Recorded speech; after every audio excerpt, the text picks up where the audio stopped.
Eu não sei se não é atendendo. Aqui ela está dentro. Bom dia, senhoras e senhores, obrigado por aguardar. Sejam bem-vindos à teleconferência da Usiminas, em que serão discutidos os resultados do quarto trimestre de 2021 e do ano de 2021. Eu sou Leonardo Caran, gerente-geral de Relações com Investidores da Usiminas. To those who want to follow us in English, a free translation of the webcast presentation is available on the Usiminas IR website. We also have an interpreter for simultaneous translation. Please choose the sound channel on the icon at the bottom of your Zoom screen. Todos os participantes estão conectados apenas como ouvintes e suas perguntas poderão ser feitas por escrito na seção de perguntas e respostas do Zoom, Q&A, ícone abaixo na sua tela. Os participantes que estiverem ouvindo em inglês também poderão fazer as perguntas diretamente nessa sessão. Essa teleconferência está sendo gravada e transmitida simultaneamente pelo canal da Usiminas no YouTube. Cabe lembrar que esta teleconferência é exclusiva para investidores e analistas de mercado. Solicitamos que se identifiquem para que sua pergunta possa ser respondida e, para melhor fluidez, solicitamos que se limitem a 2 perguntas por participante.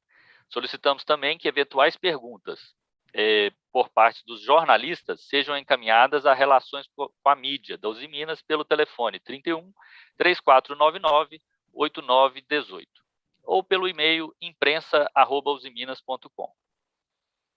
Antes de prosseguir, gostaríamos de esclarecer que eventuais declarações que possam ser feitas durante esta teleconferência relativas às perspectivas do negócio da companhia, bem como projeções, metas operacionais e financeiras relativas ao seu potencial de crescimento, constituem previsões baseadas nas expectativas da administração em relação ao futuro da Usiminas. Essas expectativas são altamente dependentes do desempenho do setor siderúrgico, da conjuntura econômica do país e da situação nos mercados internacionais, portanto, estão sujeitas a alterações. Conosco hoje se encontra a direção executiva da Usiminas, o nosso presidente, Sérgio Leite, o vice-presidente de Finanças e Relações com Investidores, Alberto Ono, o vice-presidente industrial, Américo Ferreira, o vice-presidente de Planejamento Corporativo, Yoshiaki Shimada, o vice-presidente de Tecnologia e Qualidade, Kohei Kimura, o vice-presidente comercial, Miguel Gomes, o diretor-presidente da Mineração Usiminas, Carlos Rezônico, o diretor executivo das Soluções Usiminas, Ascânio Merrig, o diretor-superintendente da Usiminas Mecânica, Fernando Mazzoni, o diretor do Jurídico, Bruno Paulino, e o diretor de Controladoria, Júlio Arroio. Inicialmente, o Sérgio Leite fará algumas considerações. Em seguida, o Alberto Ono apresentará os resultados. Depois, as perguntas formuladas na sessão do Q&A serão respondidas. Agora eu passo a palavra ao Sérgio. Por favor, Sérgio. Muito obrigado, Léo. Bom dia a cada um de vocês. Muito obrigado pela presença na live de resultados da Usiminas. Para nós é uma satisfação muito grande. Hoje nós estamos apresentando os resultados do ano de 2021. Um ano, sem dúvida, marcante na história da Usiminas. O melhor ano de toda a nossa história, em que apresentamos um EBITDA consolidado superior a 12 bilhões de reais, um lucro líquido superior a 10 bilhões de reais, mais de 7 bilhões de reais em caixa, uma dívida líquida negativa. 2021 foi, sem dúvida, um ano muito importante para nós da Usiminas. Nós estamos agora adentrando 2022, importantes desafios vão surgir ao longo do ano e ao longo dos próximos anos. Nós estamos trabalhando também com intensidade no nosso plurianual, que é o planejamento nosso 22-26, e também na visão 2031, que seria o planejamento de longo prazo. Estamos trabalhando intensamente e, nesses planejamentos de longo prazo, um dos focos, e o foco principal, é a questão das mudanças climáticas, da agenda ESG. Nós hoje estamos apresentando ao mercado um novo set de metas na nossa agenda ESG, com um total de 10 metas para 2022, e o compromisso da Usiminas com a redução da emissão de gases de efeito estufa, com a agenda ESG, e com tudo que faz parte da vida da humanidade nos próximos 30 anos, é extremamente importante para nós. Eu queria, mais uma vez, agradecer a vocês todo o apoio que nós temos recebido do mercado e vamos seguir firmes, construindo o presente e o futuro da Usiminas. Muito obrigado a cada um de vocês. Alberto? Bom, pessoal, bom dia a todos. Eu vou tirar a máscara aqui para benefício do áudio. Bom, então, passando para o primeiro slide da apresentação. Aqui nós temos, então, primeiro, né, começando pelo resultado anual. Então, vendas de aço na nossa unidade de siderurgia, né? Nós temos aqui 4,8 milhões de toneladas. É o melhor resultado em termos de volume desde 2013. Então, é algo aí que a gente, né, vem aguardando aí, né, há bastante tempo, né, conseguir atingir esse número de vendas, né? Então, um aumento em relação a 2020 de 30%. Em termos de vendas de minério, né, que é o gráfico seguinte, né, é um recorde. Então, atingimos aí, ou superamos 9 milhões de toneladas, né, então esse também é o melhor número da mineração Usiminas. Em termos de EBITDA, né, também aqui um novo recorde, né, 12,8 bilhões de reais, né, com uma margem de 38%. Então, aqui também, né, acho que basicamente o dobro do número, né, que a gente tinha em termos do melhor número até hoje, né? Então, aí é um número bastante expressivo. E, em termos de lucro líquido, também um novo recorde, 10 bilhões de reais aqui, né? Com algumas observações, lógico, né? Temos aí uma série de efeitos extraordinários aí que ajudaram, contribuíram bastante para esse lucro, mas mesmo assim, mesmo você tirando um pouco essa questão de efeitos extraordinários, também ainda o melhor número de história. Passando para o próximo slide. Temos aqui, então, a abertura do EBITDA, né, dos últimos anos, aí, mostrando aí qual que é a intensidade do patamar que foi atingido em 2021, né, e aqui um pouquinho da abertura em termos do efeito EBITDA, o que foram, né, os não recorrentes aí observados no ano. Acho que os dois principais aqui em termos do ano, mas também a gente vai ver que tem efeitos no trimestre, são créditos fiscais, né, principalmente PIS/COFINS, e também é uma reversão, né, de uma provisão de passivo no nosso plano de saúde, em um dos planos de saúde, né, que fez com que nós tivéssemos aí um efeito bastante expressivo, e esse está concentrado no quarto trimestre. Então, dos efeitos extraordinários aí, no ano, 2,1 bilhões, mas mesmo assim, né, o efeito operacional de quase 11 bilhões, então isso acho que de qualquer forma é o melhor número histórico, né, mesmo descontando os efeitos não recorrentes. Passando para a siderurgia, né, acho que é o mesmo comentário, né? Então, aqui no caso, na siderurgia, os créditos fiscais 1,7 bilhão, né? A questão da reversão da provisão para passivo do plano de saúde, né, foi num plano de saúde ligado à siderurgia, então está todo efeito aqui, tá? Mas, de novo, né, então, mesmo excluindo os efeitos não recorrentes, aí 6,7 bilhões de reais é o melhor número de EBITDA histórico. Passando para o próximo slide, aqui é a mineração, né, e aqui, na mineração neste ano, né, praticamente sem efeitos não recorrentes, então, 3,5 bilhões de reais é o número praticamente todo operacional, uma margem de 60% no ano, né? Então, é um melhor EBITDA histórico da operação. Passando para o próximo, aqui nas soluções Usiminas, também aqui tivemos, né, um recorde histórico, aqui no caso, né, efeitos não recorrentes, aí também aqui tivemos, né, créditos fiscais, né, questão de PIS/COFINS, e também aqui alguns ajustes principalmente que ocorreram no quarto trimestre, depois, né, de questão de provisão para ajuste de inventário e provisão para não recuperabilidade de alguns créditos fiscais. Então, isso tudo apareceu mais para o final, depois vai ter o efeito mostrado aí, principalmente no trimestre. Tá? Mas, de qualquer forma, ainda um EBITDA atingindo quase R$1 bilhão, né, com uma margem de 2 dígitos, e também que é algo que é a primeira vez que é observado um resultado anual nas soluções dos Unidos. Passando para o próximo. Aqui, passando para os resultados do trimestre. No caso, né, das vendas de aço, né, houve uma redução, né, então, aí, mais ou menos em linha, né, com o que a gente tinha colocado também como guidance, né, então, mais para o piso do guidance, 1,1 milhão de toneladas, né, em termos de vendas, e principalmente aí um aumento mais significativo em termos de exportação, né, e, já como comentado, né, anteriormente, nós observando aí uma sazonalidade, né, no quarto trimestre aí que foi bastante característica aí, como anos mais normais, tá? Em termos de minério de ferro, aqui um aumento em relação ao trimestre anterior de 8%, né, 2,6 milhões de toneladas, e aí isso ajudando a compor então o recorde do ano.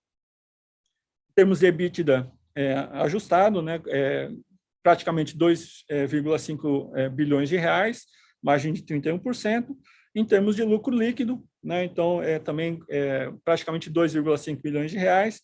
E aqui, né, contribuições positivas, né, então a questão de créditos fiscais novos que foram contabilizados no trimestre e também a questão da reversão do passivo do plano de saúde. Então, isso tudo ajudando a contribuir aqui nos números do trimestre.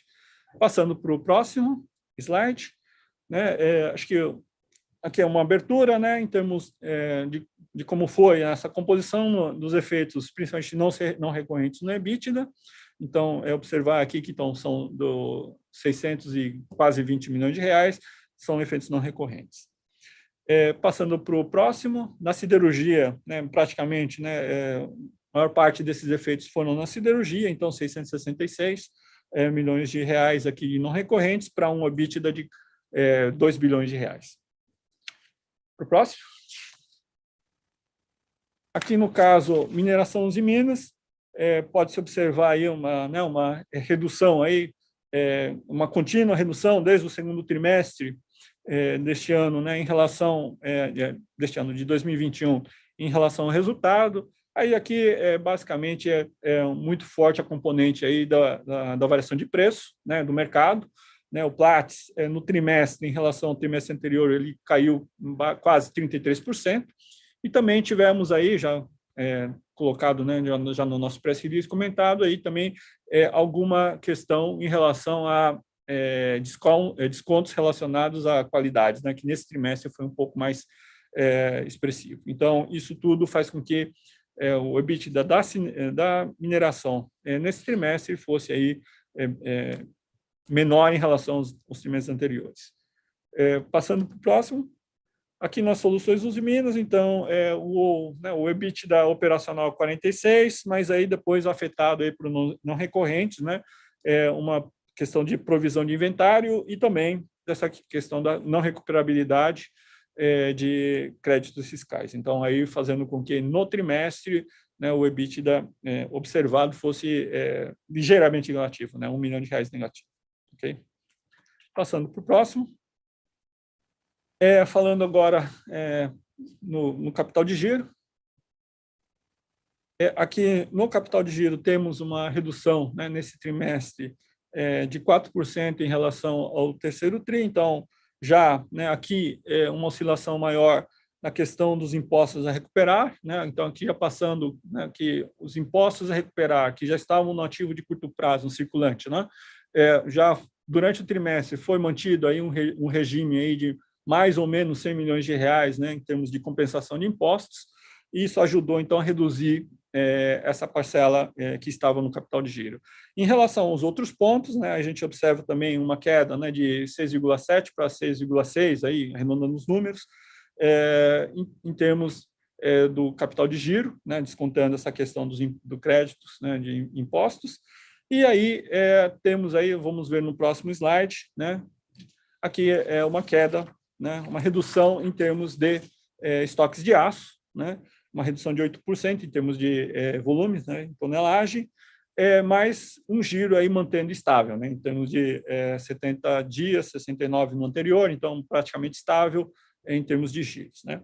A gente ainda está no nível acima, né, um pouco em termos de dia de estoque do que seria o usual, tá? Mas acreditamos aí que agora, né, as coisas vão se regularizando um pouquinho mais adiante. Próximo. Aqui em relação à posição de caixa e endividamento, nossa dívida ela subiu um pouquinho, né, 6,3 bilhões de reais. Aqui, basicamente, é a questão da variação cambial no trimestre, né? Tivemos ainda uma desvalorização do real, né, em relação ao trimestre anterior, mas, de qualquer forma, o nosso caixa, né, de 7 bilhões de reais faz com que nós sejamos aí net cash, né, positivo aí em 700 milhões de reais. Então, a nossa dívida líquida aí, nossa alavancagem líquida, melhor dizendo, está negativa. Próximo.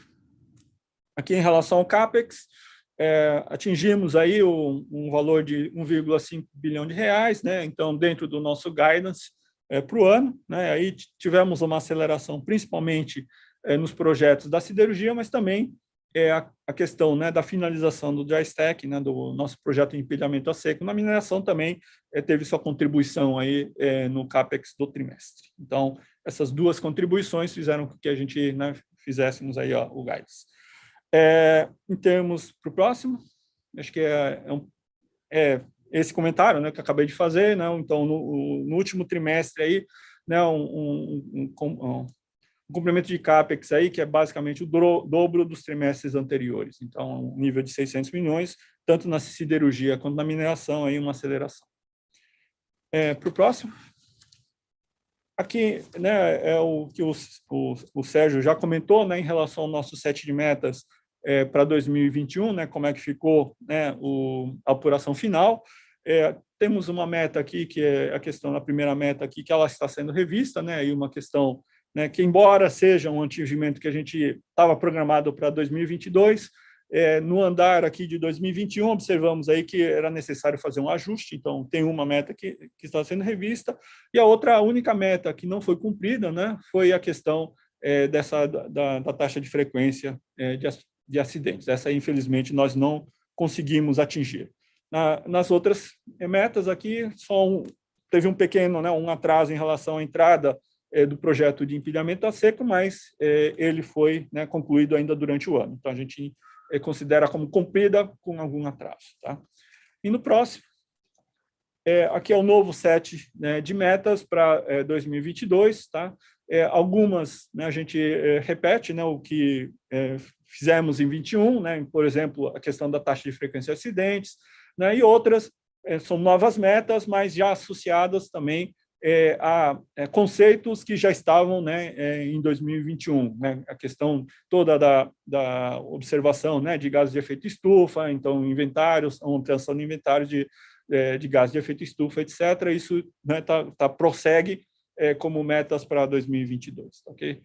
Bom, eu acho que é basicamente isso, e acho que a gente agora termina aqui a apresentação e podemos ir para as perguntas. Obrigado. Obrigado, Alberto. Senhoras e senhores, passaremos agora à sessão de perguntas e respostas. Nossa primeira pergunta vem do Daniel Sasson, do Itaú, e do Caio Ribeiro, do Bank of America. Eles querem saber, Miguel, sobre a expectativa nossa de negociações de preço com o automotivo em abril. Qual o gap existente entre o preço das montadoras que negociam em abril para as montadoras que negociam em janeiro? Basicamente, isso resume as duas perguntas, a pergunta dos dois. Por favor, Miguel. Obrigado, Leo. Bom dia, Daniel. Bom dia, Caio. Efectivamente, as negociações com as montadoras, que os contratos têm validez a partir de abril, nós iniciamos negociações nas últimas 2 semanas, e se bem o Usiminas não divulga eventos futuros, o que sí podemos falar é o seguinte: Nós fechamos os contratos que têm validez a partir de janeiro, com aumentos efectivos em torno de 60% e 70%. Esos aumentos, lembrando que representan en torno de 20% de nuestro volumen de venta para el sector automotivo, siendo ese 20% las ventas tanto internas cuanto globalizadas, ¿no? Lembrando que una de las montadoras paralizó sus operaciones en Brasil, mas mantém operações na Argentina. Então, nesse sentido, a gente hoje acha que as negociações de abril deveriam seguir un lineamiento muy similar a los contratos que fueron fechados en janeiro, toda vez que el escenario es muy similar no momento de fechamento de esos contratos. Obrigado, Miguel. Tem um complemento, mas você já deu a resposta. O Thiago Lofiego, do Bradesco, pergunta qual percentual dos volumes para o setor automotivo tiveram contratos renovados agora em janeiro. O percentual é esse 20%, né? Importante para suas estimações es ter em conta que esse impacto em preço desse 20% será uma parte nas nossas vendas internas, uma parte nas nossas vendas globalizadas. Obrigado, Miguel. Bom, nossa próxima pergunta é sobre custos, Alberto, e vem do Daniel Sasson e do Caio Ribeiro, do Bank of America. Qual a expectativa do impacto de carvão no custo caixa da produção do aço no primeiro trimestre? Quanto pode crescer esse custo caixa e qual a expectativa para a evolução das margens? O Caio completa perguntando sobre essa dinâmica de custos no primeiro trimestre de 22 e esse impacto do aumento do custo de carvão. Por favor, Alberto.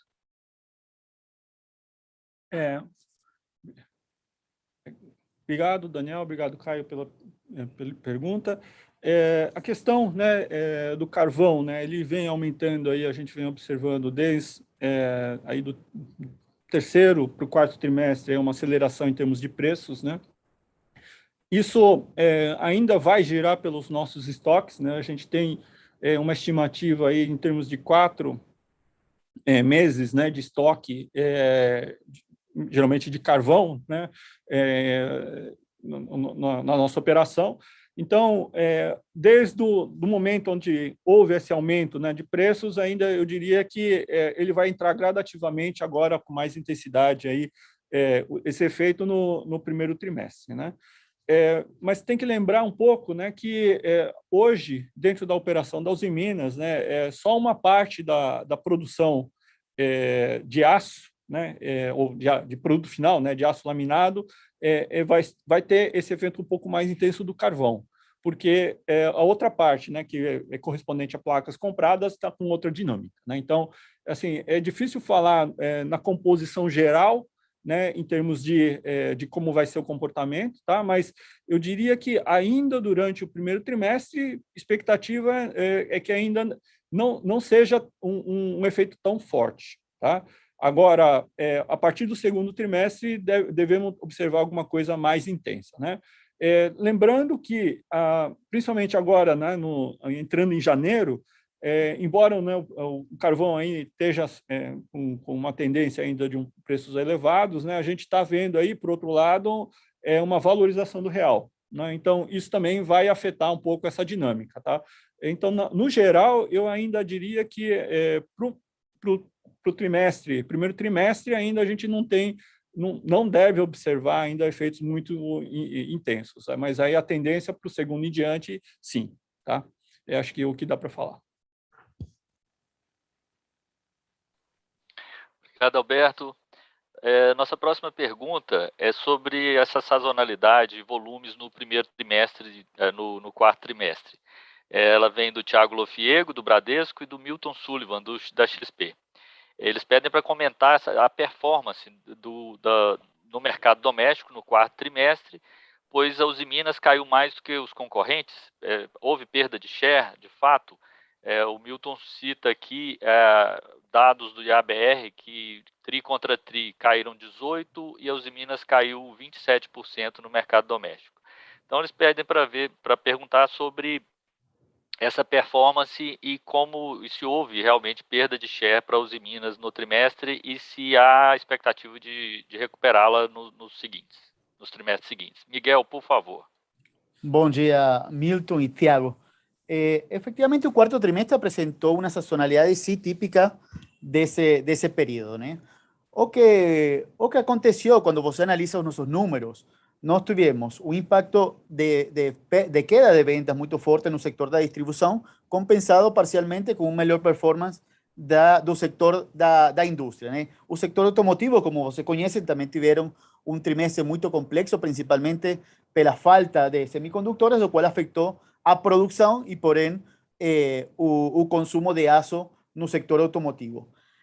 Analisar ou fazer uma conta, conclusões de market share num período de um trimestre pode gerar conclusões erradas, né? Um período trimestre pode estar muito afetado por relatividade em variações dos estoques de cada de nossos clientes e dos sectores. Então, eu acho muito mais correto a gente analisar períodos mais longos quando a gente fala de market share.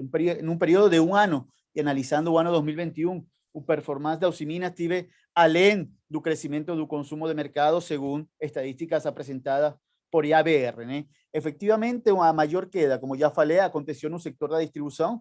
Nós sempre falamos que as vendas da Usiminas a gente poderia classificar um terço no setor de distribuição, um terço no setor de indústria e um terço no setor automotivo. Quando nós analisamos o quarto trimestre, 39% de nossas vendas foram alocadas no sector industrial e mais perto de 30% e 31% no sector automotivo e sector da distribuição.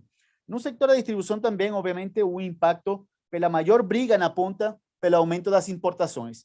Essas importações, a gente tem uma previsão que apresentarão uma queda importante para frente, voltando a patamares históricos que representam em torno de 10, 11% do consumo aparente. Então, a gente, obviamente, continuamos trabalhando de muito perto com nossos clientes parceiros, principalmente do sector da distribuição, para voltar a nossa representatividade histórica, que é em torno de um terço de nossas vendas. O primeiro trimestre de 2022 está apresentando também uma sazonalidade típica deste ciclo de cada ano, e a gente irá acompanhando, obviamente, e a nossa expectativa é acompanhar o crescimento do sector neste 2022. Obrigado, Miguel. A nossa próxima pergunta vem para o Carlos Rezônico, todas querendo saber sobre os resultados da Musa. Temos aqui perguntas do Leonardo Correia, do BTG, Gabriela Cortez, do Banco Inter, Márcio Farid, do Goldman Sachs, e Koji Poggi. Todos querem saber em relação, vou tentar, as perguntas estão mais elaboradas aqui, em relação a resultados da Musa, eles estão querendo saber, estão enxergando uma perspectiva melhor para os próximos trimestres, com o nível de minério, spot e a queda de frete. Descontos já devem ser normalizados no trimestre. Poderiam comentar sobre os descontos de qualidade da Musa no trimestre?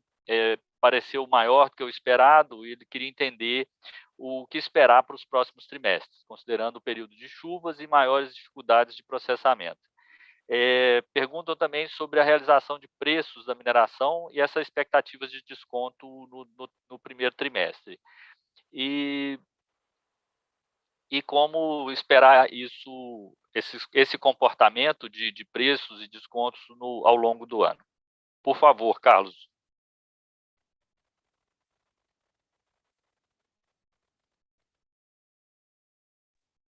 Seu microfone está no mudo, Carlos, por favor.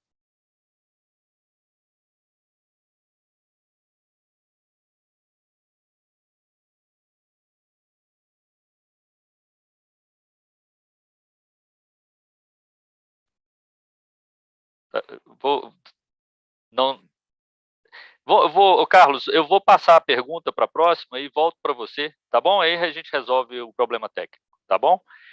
Então, a nossa próxima pergunta vem para o Alberto, vem do Léo Correia, do BTG Pactual, Carlos de Alba, do Morgan Stanley, e do Rafael Barcelos, do Santander. Todos querem saber, Alberto, sobre alocação de capital. Então, dado o nível excessivamente, segundo o Léo aqui, conservador do balanço atualmente, o net cash, gostaria de entender por que não consideram a política mais agressiva ainda de retorno de caixa ao acionista. O Carlos completa perguntando o que vai ser feito com esse excesso de caixa e se tem alguma alteração na política de dividendos. Se não tem, para onde vai esse caixa? E o Rafael, ele pede para também comentar sobre o nível de dívida bruta e líquida que hoje entendem ser o ideal para a empresa. Por favor, Alberto.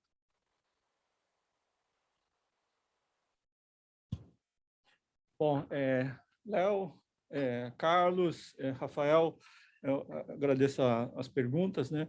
Vamos lá. Em relação à questão, né, de dividendos, ainda não temos nenhuma alteração em relação à política atual, né? Então vamos permanecer mantendo, né, até por enquanto, a questão, né, do 25%, né, que é o legal.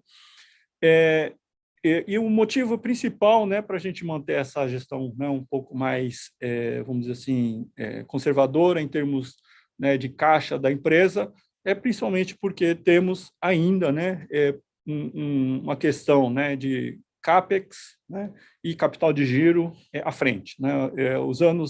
Esse ano, 2022 e principalmente 2023, vão ser anos aí onde teremos, né, CAPEX, né, em montantes expressivos, né, já divulgamos o nosso guidance para 2022, né, um pouquinho acima de 2 bilhões de reais, né, de investimentos, então é um número bastante significativo para a empresa, né, a gente não investe nesse montante já faz vários anos, né, em um ano, concentrado em um ano. Então, isso é um grande desafio, e porque, principalmente, esse CAPEX vai ser financiado pela geração de caixa, né? A nossa intenção é financiar o CAPEX com a nossa própria geração. Então, isso é importante, a gente ter, né, uma posição de caixa mais robusta.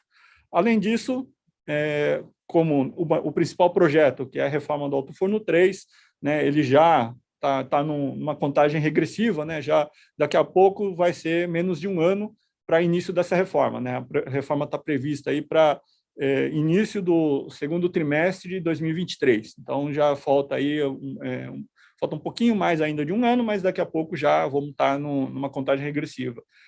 E para a preparação dessa reforma, a gente vai ter que fazer um estoque de placas, né, para alimentar nossas linhas de laminação durante o período de parada, né? Uma parada aí que vai se estender acima de 100 dias, né? Então vai ter aí um volume expressivo de placas a serem estocadas, né, para utilização na nossa planta em Ipatinga. Então isso tudo também, né, a meta aí é, na medida do possível, financiar com o nosso caixa. Então, com isso, com esses dois componentes, né, acho que ainda fica, né, uma necessidade de nós mantermos aí uma gestão um pouco mais conservadora, né, até, pelo menos, terminar todo esse processo da reforma do Alto Forno 3. Eu acho que, no momento, né, essa é a principal questão, né, do porquê nós ainda mantemos, né, a atual política de dividendos, porque efetivamente teremos aí uma necessidade, né, de financiamento pelo caixa, aí pelos próximos 2 anos, né, 2022 e 2023. Em relação a questão, né, de níveis de endividamento, tá? Ainda temos ainda, né, isso um pouco algumas discussões junto ao nosso conselho de administração, né, em relação ao que seria o ideal, tá? Não temos uma conclusão a esse respeito ainda, tá? Mas, no geral, né, eu acho que a questão toda, né, que a gente tem que entender é um pouco qual que seria o nível, né, de geração, né, o nível de EBITDA que a gente deveria utilizar para essa consideração, né, porque principalmente quando a gente está falando em alavancagem, né, tem aí vários aspectos, né, de como você vai escolher o denominador, né? O numerador, né, já está dado aí, no nosso caso, na dívida, mas o denominador é um pouco, aí vamos dizer assim, tem que ter um certo cuidado para considerações, né, porque a gente não pode perpetuar tanto um número muito baixo quanto um número que é muito alto, né? Então esse é um ponto que a gente tem que também levar em consideração. Mas, enfim, esse é um assunto que ainda não tem uma uma conclusão, né? Nós estamos aí em discussões aí junto ao nosso conselho. Obrigado. Obrigado, Alberto. Carlos, a gente já resolveu o problema técnico, vou retornar aquela pergunta. Vem do Léo Correia, da Gabriela Cortez do Inter, o Márcio Farid do Goldman e o Kiji Poggi. Eles querem saber sobre essa perspectiva de preços e descontos, né, na mineração. O Léo fala que estão enxergando melhor perspectiva nos próximos trimestres com esse nível de minério spot e queda de frete. Se poderiam comentar sobre descontos de qualidade no produto no trimestre. Me parece muito maior do que o esperado e gostaria de entender melhor o que esperar para o próximo trimestre, considerando chuvas e maiores dificuldades de processamento, realização de preços e expectativas de desconto para o primeiro trimestre e a mesma coisa para o ano. Por favor, Carlos. Bom, agora vocês estão ouvindo? Bom, sim, Carlos, estamos ouvindo. Ok. Como vocês já sabem, a mineração atravessou, depois de um período extraordinário ao longo dos últimos tempos, em finais do ano passado, uma tempestade quase perfeita. E por que falo de uma tempestade quase perfeita? Porque caíram os preços, aumentaram os descontos, aumentaram os fretes a níveis realmente históricos, recordes. Llegamos a superar los $40 de frete para a China. Então, a situação no trimestre passado, especialmente no começo do último trimestre, foi realmente ruim. Os preços de outros commodities, como o carvão, levaram a descontos importantes, também recordes nas qualidades que a gente está fornecendo ao mercado, que levou realmente a uma queda na margem importante no último trimestre. Algunos de esos factores ya fueron corregidos porque los descontos hoy ya son bien menores a ese valor histórico que yo comentaba. Los fretes cayeron, eso mejora mucho la situación da musa, y los precios con una anticipación a o que la industria de mineración estaba esperando, porque realmente nuestra expectativa era sí acontecer una melhora que hizo acontecesse após os Jogos Olímpicos, após o inverno, e depois de medidas que o mercado podia esperar na China para melhorar a situação, para chegar a uma melhora na situação econômica em geral na China. Hoje a situação, então, está com preços que antecipam um pouco essa melhora que era esperada, como falei, para depois dos Jogos Olímpicos, especialmente pela menor pressão ambiental em algumas regiões da China, fora das áreas onde estão se desenvolvendo os Jogos Olímpicos. Então, temos uma maior demanda, uma maior ocupação dos alto-fornos, isso num mercado onde os fornecedores ainda não estão em condições de responder rapidamente, por diversas circunstâncias, a essa demanda repentina, como falei, da China.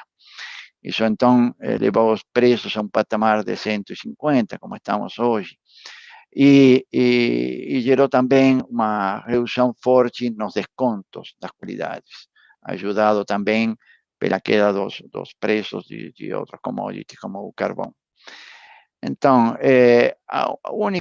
ainda temos algumas incertezas, os preços as tarifas dos navios. Aí temos uma situação onde o bunker está aumentando, produto do aumento do petróleo, que também esse aumento gerado por muitas vezes pelas expectativas da situação em Europa. Temos ainda uma expectativa em função do que vai acontecer na China em relação ao que acontece com o setor imobiliário. Temos incertezas com os estímulos que a China finalmente acabará implementando após o inverno. Mas, sem dúvida, a nossa expectativa é um pouco mais otimista, porque as variáveis do mercado têm se acomodado realmente, preços, fretes, descontos. Talvez, no caso da Musa, em particular, no primeiro TRI, vamos ter algum impacto negativo também pelas chuvas. A gente perdeu aproximadamente 200.000 toneladas em janeiro por causa pela situação das chuvas. Mas, em relação ao mercado, o mercado está ajudando definitivamente. E se as coisas continuarem como a gente está enxergando hoje no mercado, sem dúvida, os resultados têm que melhorar. Não sei, Leo, se alguma outra pergunta sobre a situação do mercado. O Carlos, talvez só essa expectativa do desconto de qualidade, como é que você está enxergando? É só o complemento que eles pediram. O desconto tem se reduzido muito. Desses patamares de $20, 20 e poucos dólares de desconto, no começo do último trimestre do ano anterior, hoje esses descontos têm uma queda significativa abaixo dos $10. Ou seja, a melhora de preços vem acompanhada de uma melhora nesses descontos, sem dúvida, novamente, para a qualidade que a gente hoje entrega ao mercado. Então, por isso também é um fator muito positivo para as nossas perspectivas futuras. Obrigado, Carlos. Bom, a nossa próxima pergunta vem para o Alberto. Ele vem a pergunta do Carlos de Alba em relação a capital de giro. Quais são as expectativas para o capital de giro nos próximos trimestres? Alberto, por favor. Carlos, em termos de números financeiros, difícil dizer, porque vai depender um pouco da dinâmica aí dos preços, né? Mas o que eu posso comentar em termos de volumes é o que eu já tinha comentado em relação à questão da parada do Alto Forno 3 para reforma, né? A gente deve ter aí, para os próximos trimestres, né, progressivamente um aumento no estoque de placas, tá?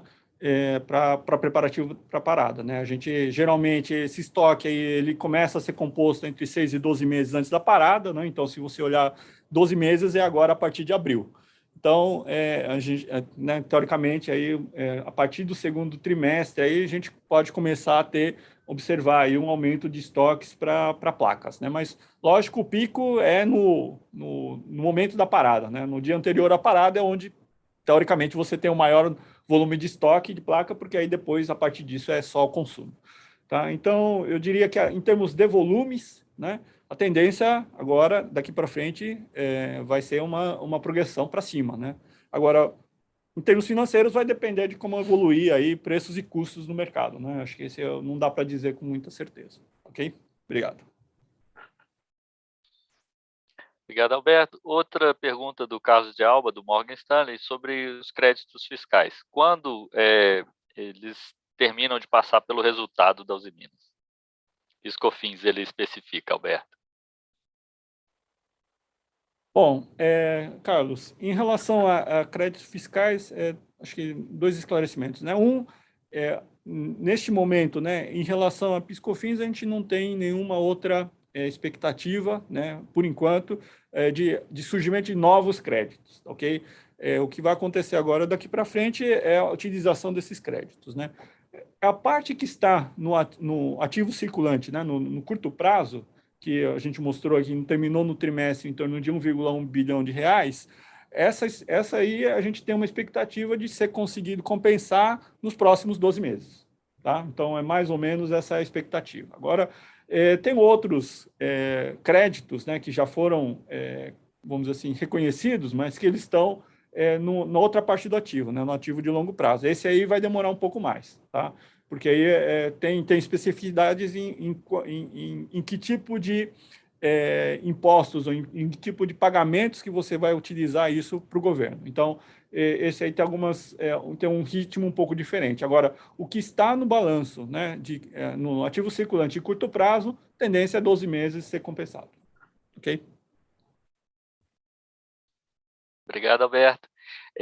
Próxima pergunta vem do Carlos de Alba e do Rafael Barcelos, um complemento. Eles querem saber, Alberto, sobre CAPEX. Então, qual é a expectativa de CAPEX além de 2022, então de 2023 em diante? E o Rafael, ele completa perguntando se há alguma atualização, né, uma possibilidade, com a possibilidade de uma nova linha de galvanização. Por favor, Alberto. Carlos e Rafael, em relação a CAPEX, né, além de 22, né, ainda a gente não tem como dar um guidance formal, tá? Mas em termos de conceito, eu diria que tendência é ter alguma coisa muito semelhante, pelo menos para 2023, a semelhante a 2022, né, no mínimo, porque é onde vai ter, né, a realização do grande projeto, aí é o Alto Forno 3. Tá? Então, no ano da parada, né, que vai ser 23, é onde a gente vai ter aí um bom volume, né, o maior volume do projeto, né, em termos de execução de CAPEX. Então, tendência é que a gente observe aí por volta de um número semelhante a 22, pelo menos esse é o sentimento. Né? Ainda não tem como precisar isso. Tá? Em relação a uma nova linha de galvanização, a gente está em estudos, né, em considerações, tá? Também não tem nada ainda aprovado junto ao nosso conselho, né, mas eu diria que estamos olhando aí essa eventual oportunidade, né, tendo em vista até que é um produto que você tem aí vamos dizer assim, uma boa intensidade de importações, né, se você olhar em termos do hall de importados que a gente teve em termos de aço plano. Então, a gente entende que é uma oportunidade de mercado. Tá? Mas não tem nada ainda decidido. Né? Mas, o que a gente pode informar é que estamos estudando o assunto. Obrigado, Alberto. Carlos, temos uma pergunta aqui do Carlos de Alba, novamente para mineração. Ele pergunta sobre se há alguma sazonalidade nos embarques de 2022 e qual o mix esperado entre CFR e FOB. Por favor, Carlos. A gente não tem sazonalidade praticamente, muito... talvez, como falei, o impacto das chuvas vai mostrar no primeiro tri uma pequena queda aí na produção, que depois vamos tentar recuperar, especialmente na mina leste. Então, isso poderia talvez indicar que temos uma diferença entre época de chuvas e época de seca, né? Mas isso, em geral, não acontece. Esse foi um ano muito particular, com chuvas realmente que superaram os recordes históricos. Não temos história, né? Impacto de chuva dessa natureza nas nossas operações. Tivemos momentos, inclusive, de chuvas que são caracterizadas como milenares ou decamilenares. Então, isso pode ser considerado um impacto sazonal, mas isso não acontece em geral, todos os anos. Então, saindo desse período especial que estamos atravessando, não vejo problemas para essa época de seca próxima e a seguinte. A outra pergunta, Leo, desculpa. O mix, você tem uma projeção de mix entre CFR e FOB? Na verdade, a gente define a operação por operação. Não temos um objetivo em relação a a esse ponto. Então, por isso, muitas vezes os resultados variam e vocês perguntam muitas vezes por que se o preço caiu X, porque a receita mudou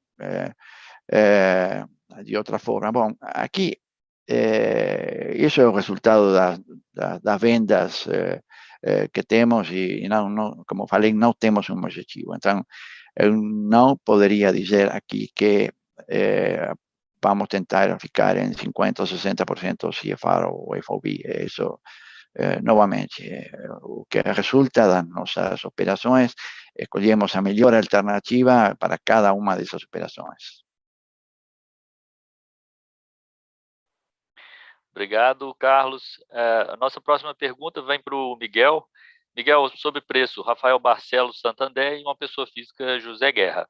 Eles perguntam sobre a dinâmica de preço de aço agora no início do ano, e o José Guerra pergunta sobre a expectativa para absorção de aumentos de preço no aço, que estão sendo implementados em fevereiro. Isso foi noticiado aí na mídia. Por favor, Miguel. Bom, Leo, efectivamente, após ajuste acontecido ao longo do quarto trimestre de 2021, siguiendo obviamente a situação dos preços da matéria-prima, do câmbio, dos fretes, dos preços internacionais e da própria situação de demanda no mercado, nós informamos, implementamos aumento de preço agora a partir de fevereiro no sector da distribuição. Como sempre falamos, obviamente, o resto dos sectores, principalmente contratos industriais, serán ajustados a cada momento de actualización de cada contrato. Entonces, efectivamente, nos implementamos un aumento ahora en febrero, con la situación del mercado, un nuevo aumento que estamos observando los precios de la materia prima y la situación del mercado internacional, estamos confiantes que ese aumento irá a se capitalizar agora en febrero. Obrigado, Miguel. Agora temos uma pergunta também mais composta. É o Carlos de Alba, o Rafael Barcelos de Santander e o Gustavo Lima, da Nave Capital. Eles querem saber sobre o mix de vendas no primeiro trimestre, entre doméstico e exportação. O Gustavo pergunta que ele fala que a proporção de vendas do mercado externo subiu 25% no trimestre para a exportação, bem acima do histórico, e compensando a queda de vendas do mercado doméstico. E se isso permanece ao longo de 2022 ou devemos voltar para um patamar mais normalizado. Então, é uma pergunta sobre mix e como deve ser esse comportamento. Por favor, Miguel. É importante, a gente, como sempre falamos, né, nós temos uma prioridade e uma responsabilidade para atendimento de todas las necesidades de nuestros clientes no mercado interno.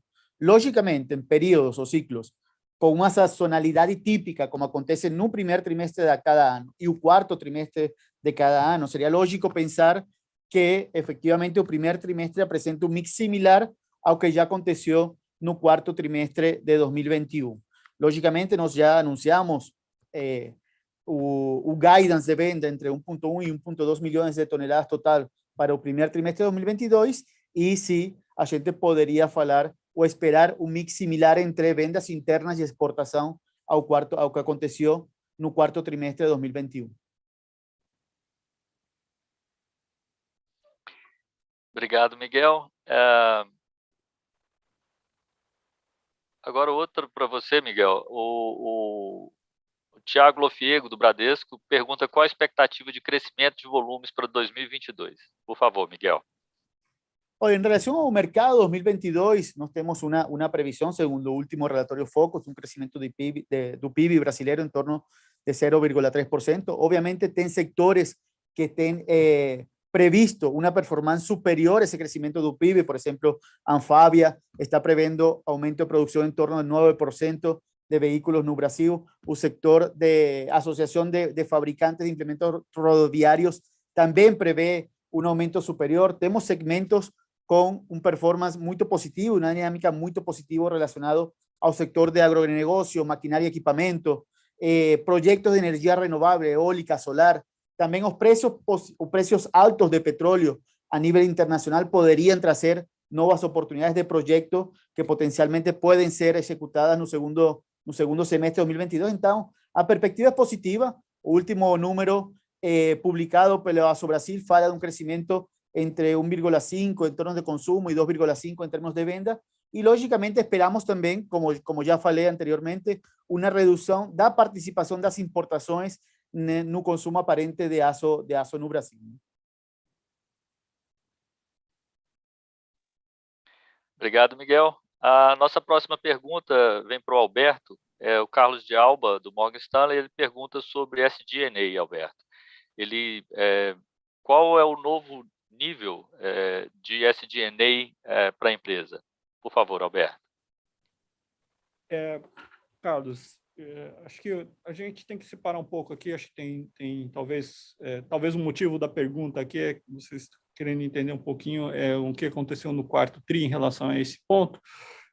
Tem que lembrar primeiro assim, em termos de SG&A, o S, né, que é ligado a vendas, né, sales, ele está influenciado pelo nível de exportações maior que a gente teve no quarto TRI. Tá? Então, uma parte das despesas, né, de vendas para o exterior, ele acaba entrando nessa conta. Tá? Então, como a gente teve um aumento expressivo de exportações, né, no quarto TRI, tá? Ele vai destoar um pouco, né, o SG&A, por causa da questão da parte comercial, né, nesse trimestre. Tá? Em termos de D&A, a nossa expectativa, né, vai ter uma correção aí na virada aí, agora para o primeiro trimestre, em função de questão de acordos coletivos para remuneração, né, dos nossos empregados. Tá? Tem que lembrar que o ano aí inflação acumulada, né, na virada entre 2020 e 2021, foi um número expressivo, né? Então, depende do índice, aí vai de 8% a 10%, dependendo, né, do período, né? E isso ele vai impactar a nossa folha. Tá, como D&A, né? Então, uma boa parte, né, dessa despesa é folha, né, remuneração de empregados. Então, agora, né, a partir do primeiro trimestre, né, de 22, a gente vai ter um impacto desse reajuste, né, de folha por causa da inflação no D&A. Tá? Então, aí acho que tem que separar um pouco. Né? O S é em função do volume de vendas, principalmente para o mercado externo, que no primeiro trimestre, né, como acho que o Miguel já comentou também, a gente tem uma expectativa de ter um volume aí um pouco mais elevado, se você comparar com a média do ano de 2021, talvez um pouco mais similar ao que observamos no quarto trimestre. Tá? Então, é questão de sazonalidade do mercado interno ainda. Tá? Mas o D&A vai ter uma correção em função dessa questão do ajuste da inflação. Tá? Principalmente por causa de folha. Tá bom? Acho que é um pouco o que a gente dá para comentar. Obrigado, Alberto. A nossa próxima pergunta vem para o Américo, sobre chuvas, Américo. Victor Júnior, ele pergunta qual o impacto devemos esperar no primeiro trimestre referente a paralisações causadas pelas chuvas. Américo, por favor. Bom dia, Victor. Obrigado pela sua pergunta. Nós não tivemos paralisações na produção do aço por conta das chuvas. Os períodos de chuva são conhecidos, as usinas, então, têm toda uma preparação para passar por esse período. Obviamente que em janeiro as chuvas foram muito intensas, né? O volume de chuva foi muito intenso, o que nos deu aí, obviamente, trabalhos intensos para criarmos alternativas logísticas, não só para o recebimento de matéria-prima, mas também para escoamento de produto siderúrgico, né? Alguns ajustes operacionais também foram feitos, baseado nos estoques e, obviamente, na carga metálica dos altos fornos.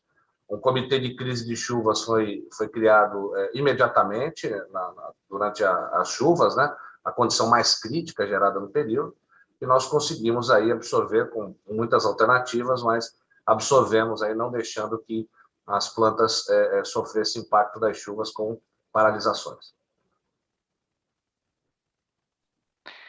Obrigado, Américo.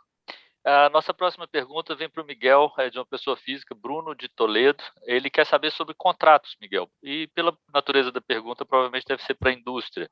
Qual será a estratégia para o fechamento de contratos para esse ano? Se anuais, semestrais, trimestrais? Por favor, Miguel. Oi, Bruno. a Usiminas construir un relacionamiento de longo prazo con cada uno de nuestros parceiros. Nós não mudamos a nossa estratégia de negociação de contratos em função de cada ano e da situação do mercado. Então, dito isso, a gente pode confirmar, os contratos automotivos estão se mantendo com uma periodicidade anual.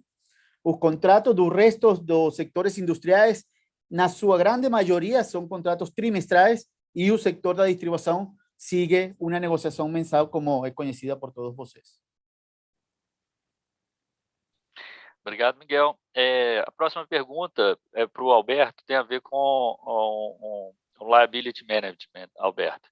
O Leonardo Ono, ele pergunta se faz sentido alguma operação de liability management no bond que vence em 2026, por exemplo, fazendo extensão de prazos ou trocando por dívidas em reais. E Tim Mowes, da Schroders, ele pergunta se como estão conversas com agências de rating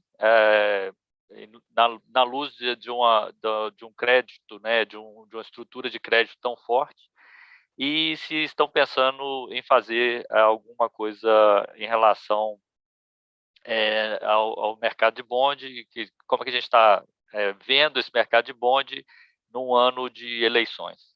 Por favor, Alberto. Leonardo, Tim, obrigado aí pelas perguntas. Bom, vamos lá. Em relação a eventual, né, novo acesso aí, ou qualquer operação, né, uma possível operação, né, para refinanciar nossa dívida, né, acho que o ponto é assim, nós estamos sempre avaliando as condições de mercado e olhando essa questão de oportunidades, né? Então, não tem como adiantar nada, mas estamos atentos aí a todas as opções, tá? E acho que a decisão sempre é tomada em função, né, das opções que temos e, né, se consideramos que é apropriado ou não, né, ao acesso. Então, isso a gente está sempre monitorando, né, e por enquanto não temos nenhuma, não tem como falar nada sobre isso, nenhuma novidade, tá? Em relação às agências de rating, a gente mantém um contato constante, né, com as 3 principais agências de rating, né? Nós temos aí, toda vez que tem essa questão, né, de divulgação de resultados e mesmo um follow-up durante, né, os períodos entre divulgação de resultados é feito, né? Então, eu acho que as várias, né, melhorias de rating que a gente observou aí nos últimos 2 anos, né, acho que é fruto desses contatos, né? Então, a gente teve aqui agora, na semana passada, né, também um ajuste, né, uma melhoria, um upgrade no nosso rating, né, do mercado local. Então, isso tudo é feito, né, de uma maneira constante, a gente mantém um contato bastante próximo com todas as agências, né? Com as 3 principais, vamos dizer assim, né?